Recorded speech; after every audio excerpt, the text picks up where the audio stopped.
All right, so here's a few shots of what we were finding. We have easily over 30 buried hearths that we identified. And they were in the walls. These little circles here that you can see are little baby hearths all over. I mean, there were basin hearths all over the place. It was pretty incredible in such an intense area that we were digging in. Over 6,000 lithics were found. We have some utilized plates and tools.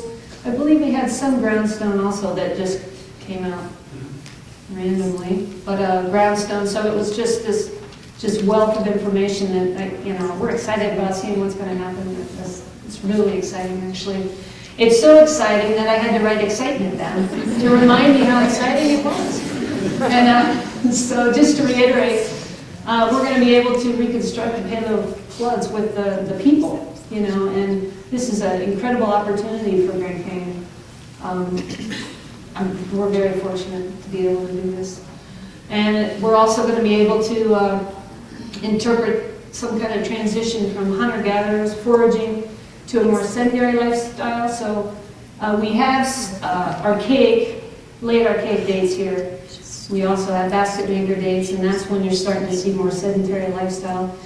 And this is a great opportunity to see maybe, how that all happened, how it flowed, how it changed to become a different type of culture, lifestyle. Right in here, first of all, these are good shots of the gray. It was so easy to identify the flood deposits. It's really nice. And then the sheet wash is more of the red. But this is probably a basket maker feature, hearth feature here, and this is in profile, and then this is what it looks like when we were digging it out, right in there. And it was just full of rock. Some rock was burnt, some was not, but good sized cobble, grapefruit sized rock and orange sized rocks were in there. This was a great project. I must say that screening through what we knew was flood deposits after about the 6th or 7th day trip was a little tedious, screening flood deposits through a 1/4 inch screen, but we did it for the boss, and I think it's going to be worth it, actually. All right, moving downstream. Now we're about near the LCR area, and near the LCR we've got some special tribal locations in this area. So not only am I going to talk about some of the archaeological information here, which I'm mainly going to do, I'll hit a little bit on the tribal importance. The site's referred to as crash site, and geomorphically it's located in a box canyon situated on massive boulder debris deposits. But by looking at this, you would think, what are we looking at here? It's actually a great archaeological site is what we're looking at here. And it has incredible, well-preserved flood deposits within this dissected, heavily eroded area. You can actually pick out just beautiful flood deposits in this. Archaeologically, at this site, we have 3 distinct times represented. And our first time, we put a trench over in this area, I believe.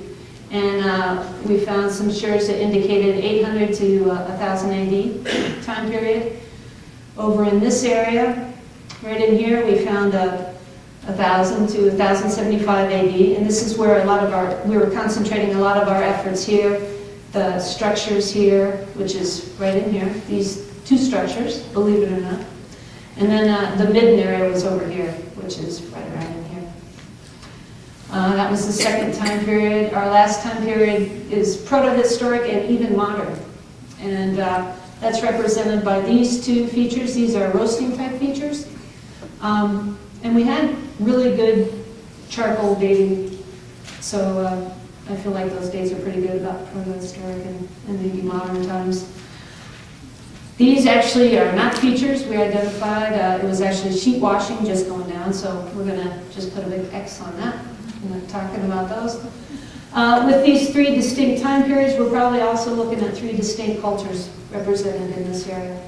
I think we had San Francisco mountain grayware, And then we had classic Cayenta type of sherds here. And these again are the roasting features, which might indicate maybe a pie occupation, Anglo occupation. It's not surprising because today this area is pretty important to the tribes that go down the river. It's by their place of origin, it's by places where they collect materials. And so to see the occupation of this little small area extend throughout the years is not too surprising. So if you concentrate here in this area, it's the next shot I'm going to show you. Supai boulder, and then this room right there. We've got an aerial view, a fisheye lens view of this structure here. And it was in pristine condition with the aeolian processes that was covering up the site with flooding material that really preserved the site, this particular structure really well. More than likely it was a habitation room. Here's a coped hearth here, the deflector here. Here's an entryway in here. And then they used this Supai boulder for one of the walls, which is pretty, ingenious. I mean, why build and construct a wall when you got something right there you can use? So that's pretty cool. One of the neat things I think about this site, I don't know what you guys think, but when we were coming down on the excavations, there was a flood deposit of, a few centimeters thick or so that was directly deposited on top of the floor. I mean, there was nothing in between it. And so that might have indicated either they were hanging out and saying, I think I hear something, let's pick up your stuff and head for the hills. That could have been a possibility. Or maybe they just picked up their stuff and eventually a flood came. Well, we can actually, we had some material on the floor that we can date, some in situ artifacts on the floor, some sherds, groundstone, and that we can get a pretty good solid date on. And we can actually date the flood deposit through OCL dating. And Kirk will explain that later. If somebody asks him in the question section, he can explain what OSL dating is. Anyway, so it's really exciting. We can get a really good tight date on the occupation of when they were there and when the flood came. So that's pretty cool. All right, we're moving now about 5 miles downstream to what's referred to as a Palisades Area. This is where the canyon opens up. It's pretty cool because you've been sucked in Marble Canyon and you're rowing and digging, and then it just opens up and it's a really beautiful area. A lot of sites in this area, Palisades area. The geomorphology, the canyon opens up. But with that comes a risk of a lot of different processes, erosional processes, depositional processes in here. This particular site, here's just a view of a landscape and us digging in here. This is feature 1 area, the midden area, and this is a,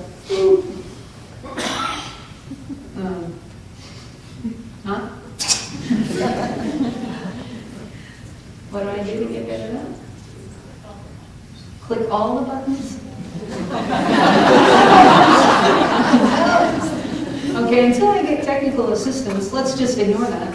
And this is feature 1 here. This is a midden area here with the flagging, identifying the artifacts and stuff there. What they did, though, with this archaeological site was they centered the archaeological site in such a place that they were just above where the annual floods were coming, that probably just lapped up on the lower structure. And they centered it, also positioned it in a place where they weren't going to get hit by a debris flow. So, did I do what you said I shouldn't do?